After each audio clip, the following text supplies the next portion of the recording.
하나님의 말씀 봅니다. 창세기 12장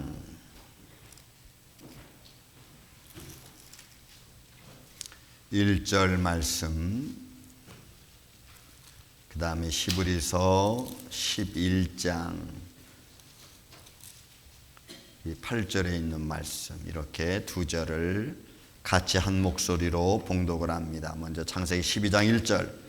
여호와께서 아브라함에게 이르시되 너는 너의 고향과 친척과 아버지의 집을 떠나 내가 내게 보여줄 땅으로 가라. 아멘. 히브리서 11장 8절에 있는 말씀입니다. 믿음으로 아브라함은 부르심을 받았을 때에 순종하여 장래의 유업으로 받을 땅에 나아갈새 갈 바를 알지 못하고 나아갔으며. 아멘. 우리 기도합니다. 예수님 감사합니다. 오늘도 생명의 말씀을 주심을 감사합니다. 이 말씀을 가지고 시간 은혜를 나누고자 합니다. 종의 입술과 생각과 마음을 친히 주관하여 주옵시고 이 말씀을 듣는 성도들의 마음과 길 또한 열어주셔서 전하는 자도 듣는 자도 예수 그리스도 안에서 말씀의 교훈으로 하나 되는 시간 되게 하여 주옵소서. 어둠의 세력에 틈타지 말게 하여 주시고 우리의 삶에 얽히고 설켰던 문제들이 말씀 안에서 교훈을 얻어 세심으로 나아가는 귀한 축복의 시간 되게 하여 주옵소서. 예수님의 이름으로 기도하옵나이다. 아멘. 할렐루야. 오늘 떠나는 것이 믿음이다라는 말씀을 가지고 잠시 여러분들하고 은혜를 좀 나누고자 합니다. 사실 이 시간은 여러분, 제가 말씀은 늘 전하지만 결단의 시간을 좀 여러분들의 마음으로 좀 가졌으면 좋겠습니다. 그냥 듣고 흘러가는 말씀으로 끝나지 말고 여러분들의 마음에 좀 뭔가 믿음의 생활에서 좀 결단할 수 있는, 이런 부분에서는 내가 좀 떠나야겠구나, 이런 부분에서는 내가 좀 그만해야겠구나 라고 하는 이런 결단의 시간이 되었으면 좋겠습니다. 그런 의미에서 떠나는 것이 믿음이다라는 것으로 제가 말씀을 좀 제목을 잡아봤습니다. 여러분, 창세기 12장에 있는 말씀은 1절부터 3절까지는 제가 얼마 전에 말씀을 전했고 다시 1절에 있는 말씀을 이 시간 보기를 원합니다. 1절에 있는 말씀을 여러분들이 좀 이제 단어를 조금 이렇게 보다 보면 그 단어 속에서 하나님의 의도가 있죠. 하나님의 의도, 무언가를 좀 바라는 마음으로 말씀하시는 하나님의 의도, 그런 의미에서 단어가 가진 의미대로 제가 좀 해석을 해보면, 그냥 오늘 개정 개혁성경에는 본문의 말씀처럼 너는 너의 고향과 친척 아비 집을 떠나 이렇게 나왔지만, 그 의도, 하나님의 의도를 가진, 생각을 가진 것으로 풀을 내서 본다면 이렇습니다.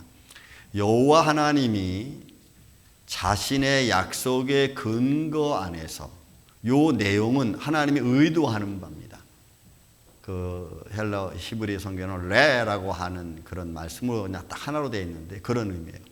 자신의 약속의 근거 안에서 아브라함이 움직이기를 원하는 마음이에요. 아브라함이 이렇게 했으면 좋겠다라고 하는 의미, 그런 의미를 가지고 하나님이 아브라함에게 말씀하시기를, 이런 의미를 가지고 있는 거예요. 그 앞에 있는. 그리고 그 의미를 가지고 너의 고향과 친척과 아비의 집에서, 여긴 떠나가 아니고 아비의 집에서 내가 너에게 보여줄 땅, 육지, 영토, 지역 이런 것. 그리고 가라. 가라는 명령형이고 강조형입니다.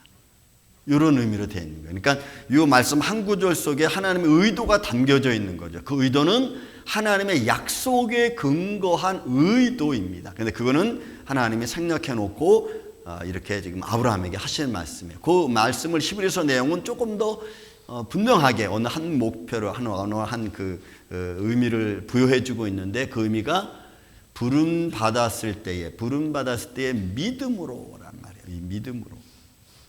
그리고 순종했다는 거죠.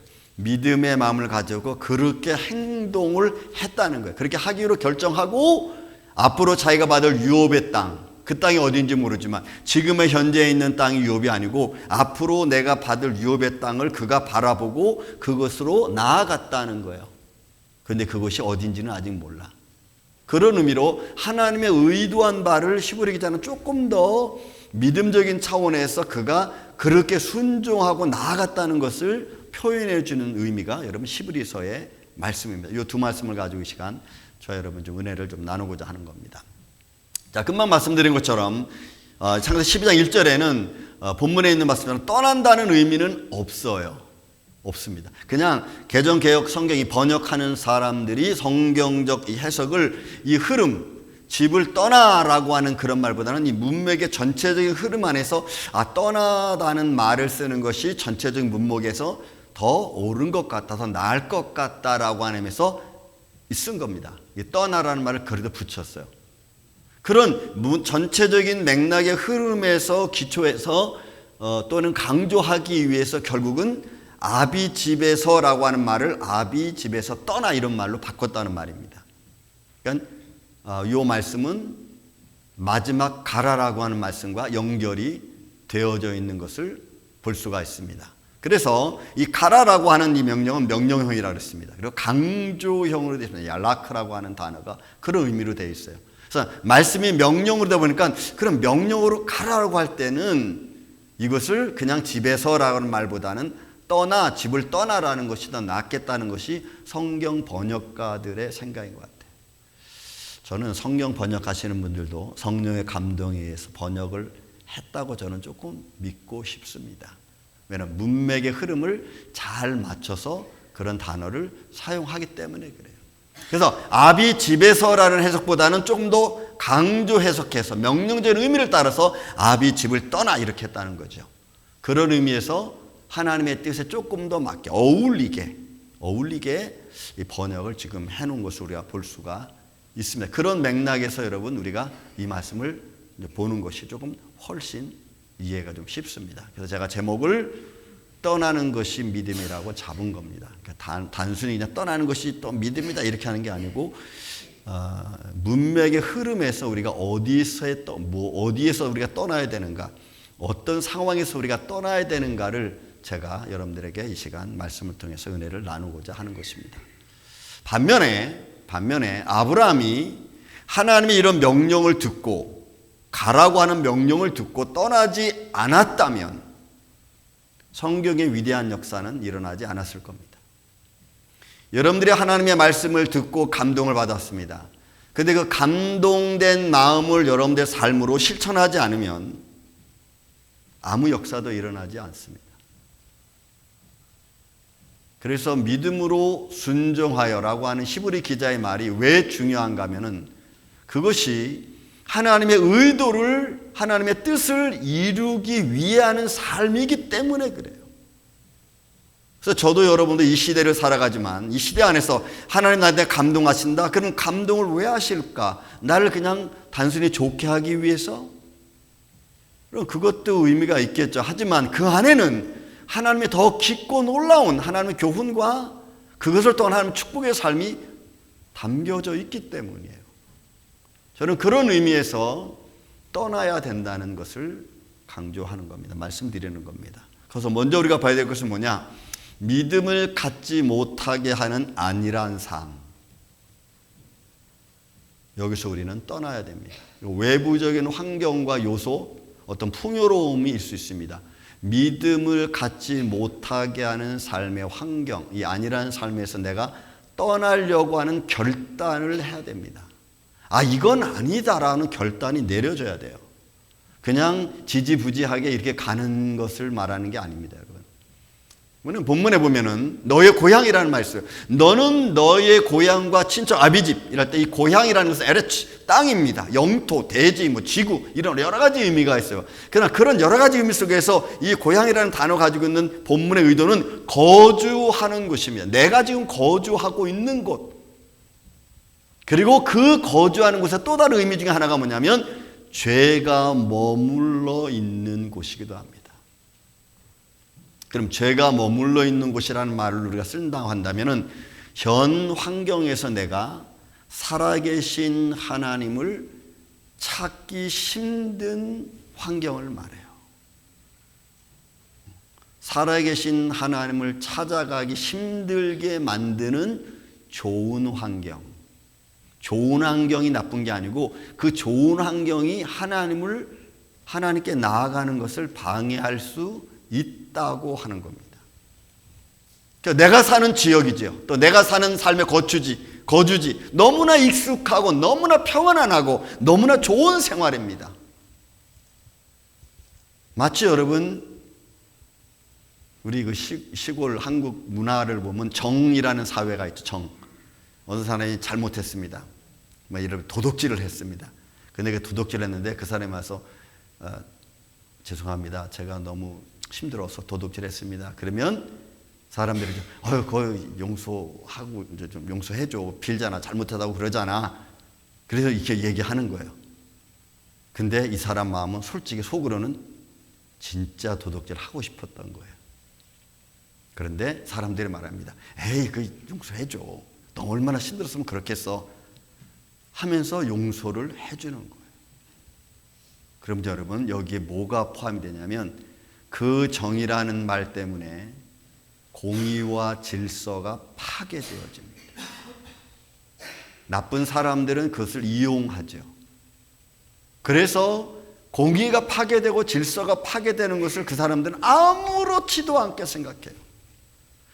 다른 사람들의 내 이웃이 가지고 있는 평강과 기쁨을 무너뜨리면서 자기들의 유익을 취하면서도 아무렇지도 않게 생각해요. 여러분, 이런 게 문제죠.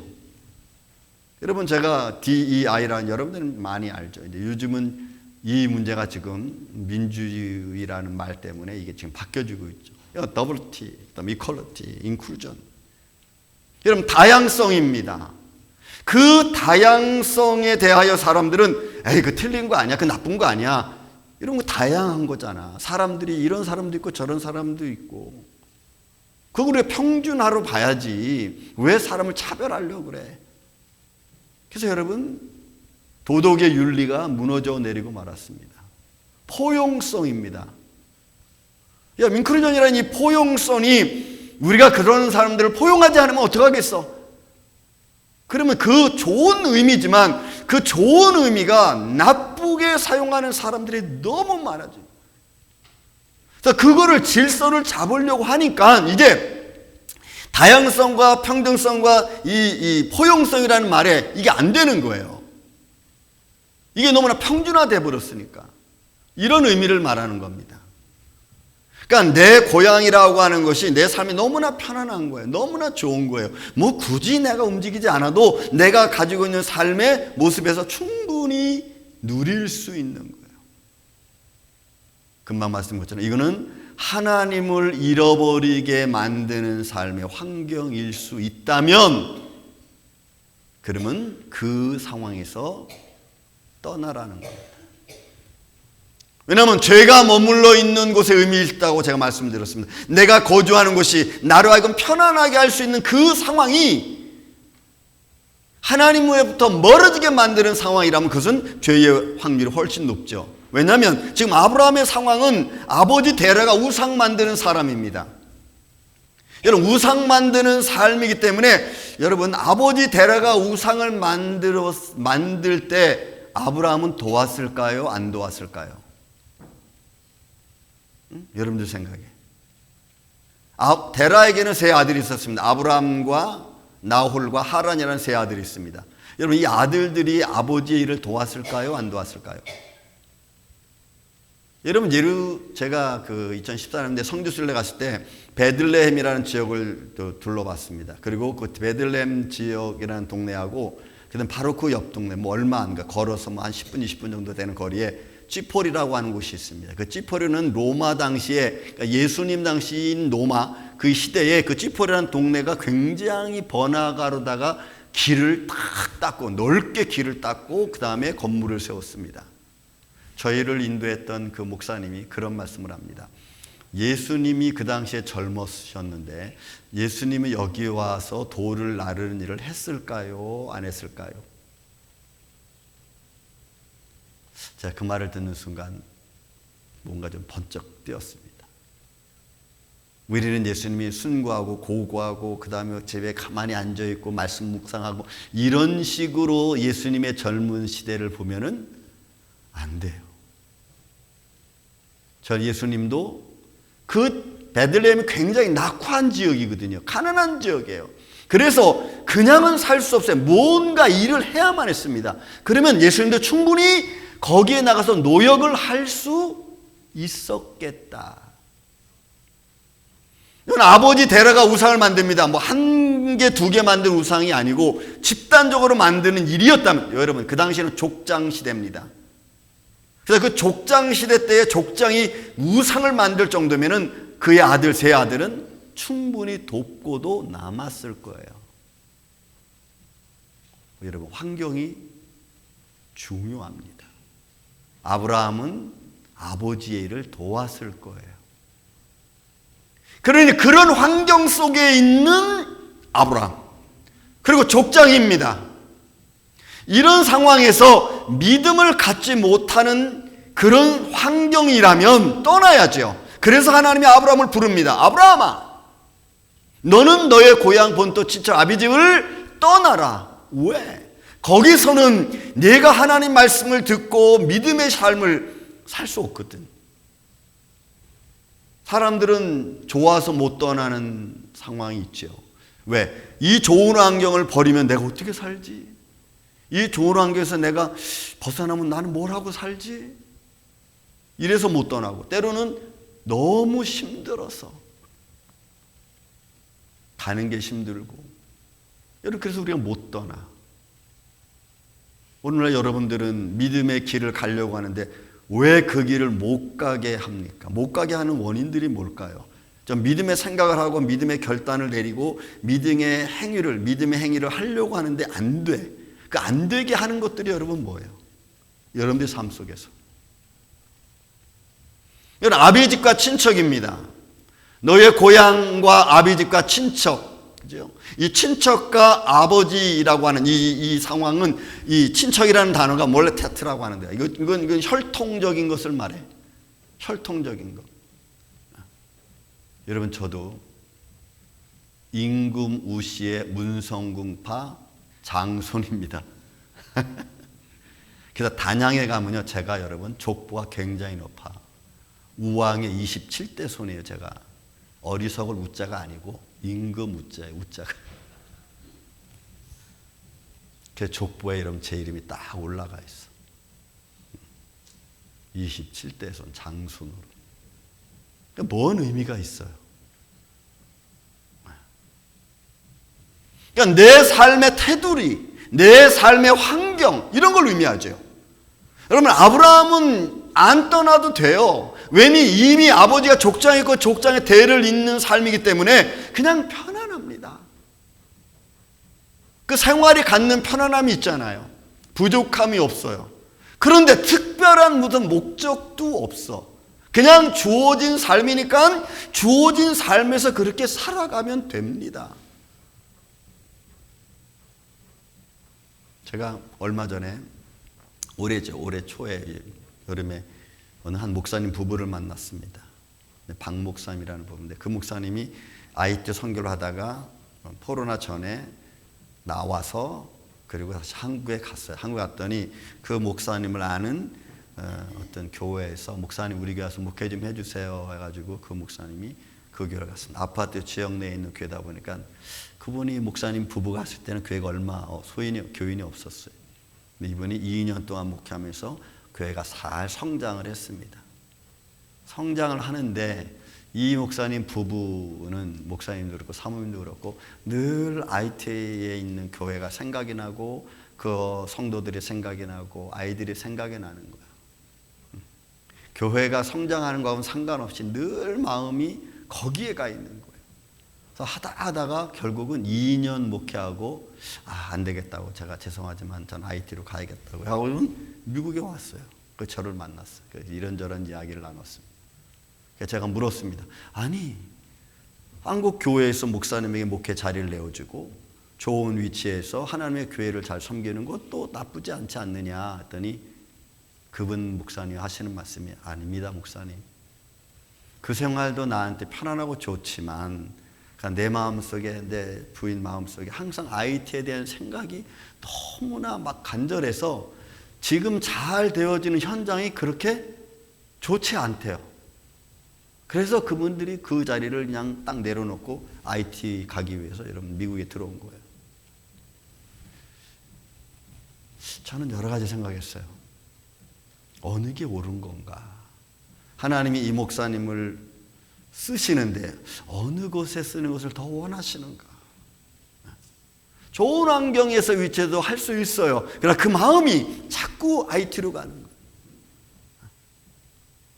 저는 우리의 삶은 편안한 삶이 있어요. 그러나 내가 더 하나님 앞에 영광된 삶이라고 생각이 된다면 그 길을 힘들어도 들어서는 거예요.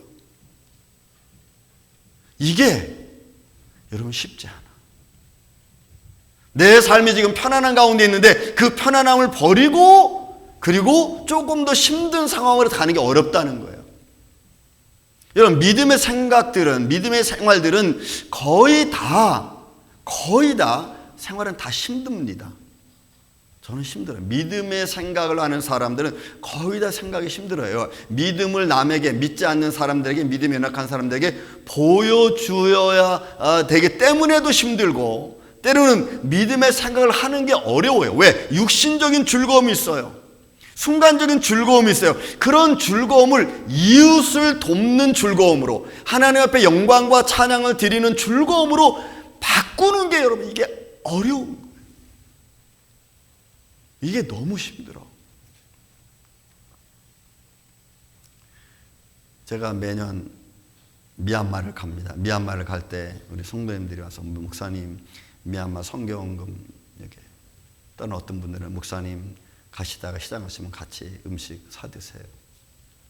필요한 거 쓰세요. 사세요.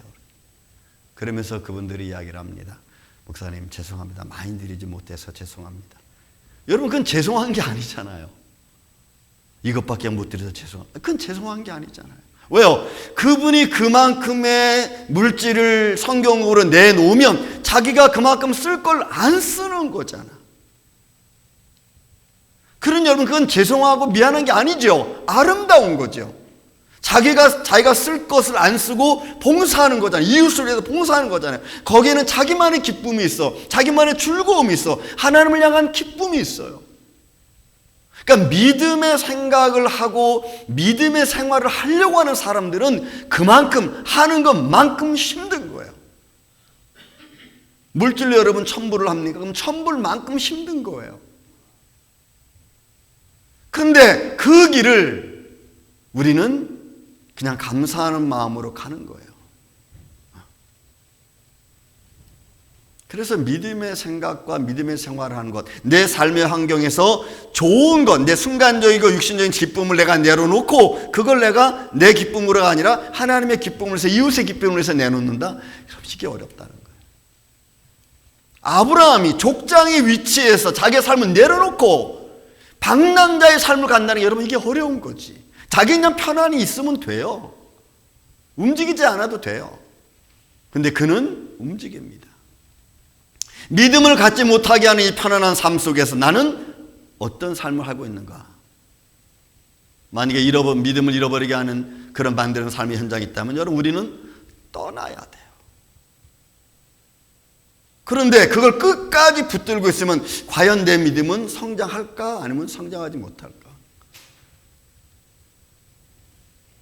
믿음으로 떠나야 되는, 믿는 마음으로, 하나님을 믿는 마음으로 떠나야지 후회도 없고 아픔도 없고 이러면 감사한 거예요. 믿음으로 여러분 우리가 떠나지 않으면 마음에 힘든 게 남아 있습니다. 그리고 위대한 역사는 더 이상 이루어지지 않아요. 그래서 삶의 환경을 바꾼다는 것, 내 삶의 방식을 바꾼다는 것은 너무너무 어려운 거예요. 근데 그 어려운 걸 우리는 하나님을 믿는다는 믿음으로 행하는 거죠. 그게 위대한 겁니다. 그 바꾸는 게 위대한 거예요. 그래서 여러분 히브리 기자가 11장 8절에 믿음으로 아브라함은 부름을 받았을 때에 순종하여 알지 못하는 것으로 여러분 갔다는 거예요. 이런 일들을 우리는 우리의 삶 속에서 내가 하고 있는가 봐야죠. 그 다음에 또 하나 우리는 두 번째 볼 수 있는 것이 우리는 내 삶 속에서 권력, 나만이 가지고 있는 조그만한 권력이라도 내가 가지고 있는 내 삶의 환경에서 주어진 것 때문에 생기는 자존심, 내 삶의 환경 때문에 주어지는 어떤 내 안의 교만, 이런 삶의 현장에서 우리는 떠나야 된다는 겁니다. 이건 내적인 풍요에서 내가 떠나는 것을 말해요. 여러분, 제가 미국 가서 우리 아이들의 린더버거 스쿨에 다녔습니다.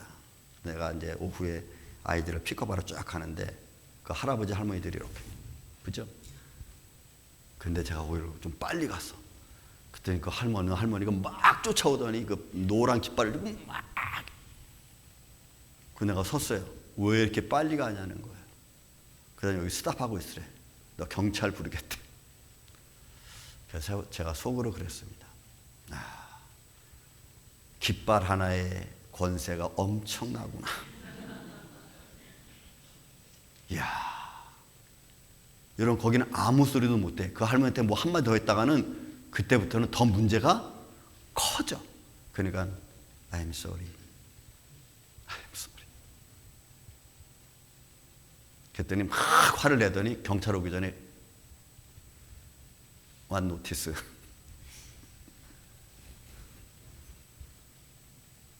여러분, 권세가 어떤 것인데 내게 주어진 거라면 여러분, 사람들은 그걸 가지고 막 자랑해. 여러분, 족장의 자리입니다. 아버지 데라가 죽은 후에 아브라함은 족장의 위치를 물려받습니다. 그러나 그 족장의 자리를 아브라함은 떠나는 거예요. 하나님의 부름 앞에 그 내려놓는 거예요. 자신에게 주어진 모든 권력도 내려놓는 거예요. 이것이 여러분, 우리는 과연 할 수 있느냐? 그 족보를 보면 이렇습니다. 창세기 11장 27절에 보면 데라의 족보는 이러하니라. 데라는 아브라함과 나홀과 하란. 그래서 순서상에 보면 아브라함이 큰아들인 것을 우리가 볼 수가 있어요. 그래서 아브라함은 데라의 이 가정의 장자입니다. 장자. 여러분, 장자면 그 당시에 제가 지난주에 누지 서판에 대한 이야기를 했죠. 그 누지 서판에 보면은 장자가 받는 권한이 있어요. 아브라함의 재산 다 물려받습니다. 아버지의 그 할 수 있는 모든 권한을 다 물려받습니다. 당연히 족장 시대니까 이건 말할 것도 없어요. 그리고 그 자격만 물려받는 것이 아니고 그가 마땅히 족장으로서 감당해야 될 의무가 있어요. 지켜야 될 의무가 있어요. 부족원들을 다스리고 그들에게 나눠주고 그들의 삶의 터전을 만들어주고 이런 의무가 있어요. 그런데 이런 상황 속에서 아브라함이 하나님의 부름을 받고 그의 고향과 친척 아비집 이거 다 내려놓고 떠나는 거예요. 여러분, 이게 쉽지 않다는 겁니다. 여러분들의 믿음의 성장을 가로막는 것들이 내적인 겁니까? 외적인 겁니까? 여러분들 생각할 수 있죠. 내적인 거라면 여러분 그거 내려놔야 돼요. 믿음의 성숙함을 위해서라면. 외적인 환경이 내 믿음의 성숙함을 딱 붙잡고 있다면 그거 내려놔야 돼요. 이게 안 된 것이 인간의 모습이에요. 욕망이죠. 이 상황을 히브리 기자가 금방 말씀드렸듯이 부름을 받고 믿음으로 순종해서 그 현장을 떠나는 거예요. 저는 이것을 믿음이라고 표현한 겁니다. 하나님의 부름 앞에 족장의 리더를 내려놨습니다. 권위를 내려놨습니다. 지도자가 가질 수 있는 모든 권력, 힘, 장점을 다 내려놨습니다. 부모로부터 받는 상속도 내려놨습니다.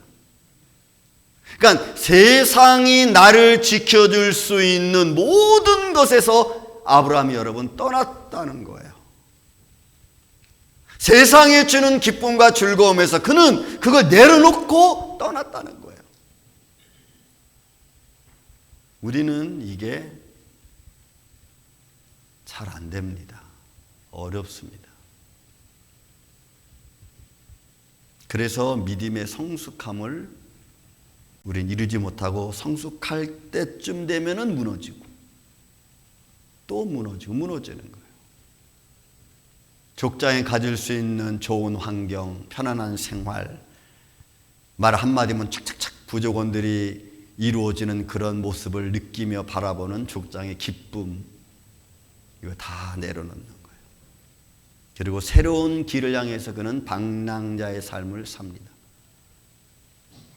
그의 자기와 자기 부인 그리고 조카 롯을 데리고 떠나죠. 그러니까 여러분 지금 부족원들이 다 있는데 그 부족원들을 다 내려놓고 어떻게 하는 거예요? 그의 모든 족장의 위치에서 나홀, 그 다음에 하나님께 맡겨놓고 자기는 자기 부인과 그 다음에 가축을 데리고 조카 롯 하나 데리고 여러분 떠나잖아. 하나님이 주시는 새로운 유업의 땅으로. 이게 여러분 과연 우리는 가능할까? 저는 제 자신에게도 가끔 물어봅니다. 이게 가능할까? 혹시 내가 이거 잘못 응답받은 거 아니야? 또 기도해요. 또 기도해. 왜? 우리의 미련이 남잖아요. 그 미련이 나로 하여금 죽게 만드는지 우리 모르는 거죠. 그래서 여러분 롯의 부인이 뒤를 돌아보잖아요. 그리고 나서 소금 기둥 되는 거예요. 미련이 남아있는 거예요. 정말 그럴까? 말씀을 여러분 조금 정리해 봅시다. 우리 자신을 위해서 살아온 삶이 하나님의 위대한 삶이 아니라면, 하나님을 위한 삶이 아니라면 우리의 삶을 좀 한번 다시 되짚어 봐야 됩니다. 떠나든지 바꾸든지 하나님의 영광을 위한 삶으로 여러분 우리는 바꿔야 돼요. 그렇지 않으면 우리는 환경에 얽매여 살아갈 겁니다. 여러분 지금은 아까 말한 것처럼 다양성과 평등성과 포용성이라는 시대 속에 살아왔죠. 그 전에 이 사회는 현대 포스트 모더니즘 사회였습니다. 상대주의 사회죠. 절대 사회에서 절대적인 가치를 지닌 사회에서 상대적인 바뀌어지는 거죠. 그러면은 절대 가치가 없어지고 상대 가치가 되면은 사람들이 가치 기준이 낮아집니다. 왜? 그 상황에 맞는 게 기준이 돼 버리니까. 그러니까 우리가 그 길을 따라갈 수 없잖아요. 저는 스님이 목사 되신 분들 많이 뵀습니다. 제가 한국에 있을 때는 이 목사님들을 우리 교회 초빙해서 부흥회도 한 적이 있어요. 제가 물었습니다. 왜 목사가 되셨습니까? 그분이 딱 한마디예요. 내가 20년 내가 스님 생활했는데 어느 날 참신이 아니라는 것을 깨달았다는 거예요. 그래서 참신 대신 내가 기독교를 개종했다는 거예요. 하지만 생활 방식은 설교 전하고 찬양을 보면 전부 다 불경 외우는 것 같아요. 이렇게. 그래서 어쨌든 바꾼 거야. 왜? 참신이 뭐라는 걸 알았거든. 저는 한국의 초대 선교사였던 김육두 목사님이 여러분 마페 선교사가 복음 전하고 새벽에 가서 예배 드리면 막 돌 던져가지고 맞아서 죽을 뻔했어. 기절했어. 근데 그 다음날 일어났어. 근데 마페 선교사가 자기는 돌 던진 사람 누군지 알거든. 근데 괜찮다 그랬어. 이 김육두, 이 깡패 김육두가 이게 뭐지? 저 사람이 믿는 종교, 신이 대체 뭐길래 용서하냐는 거죠. 이런 일을. 이 사람은 차츰차츰 교회를 와보고 기웃거리다가 신앙을 배우고 여러분 신학을 공부하죠. 제주도 선교사로 갔던 사람이 김육두 목사예요. 깡패.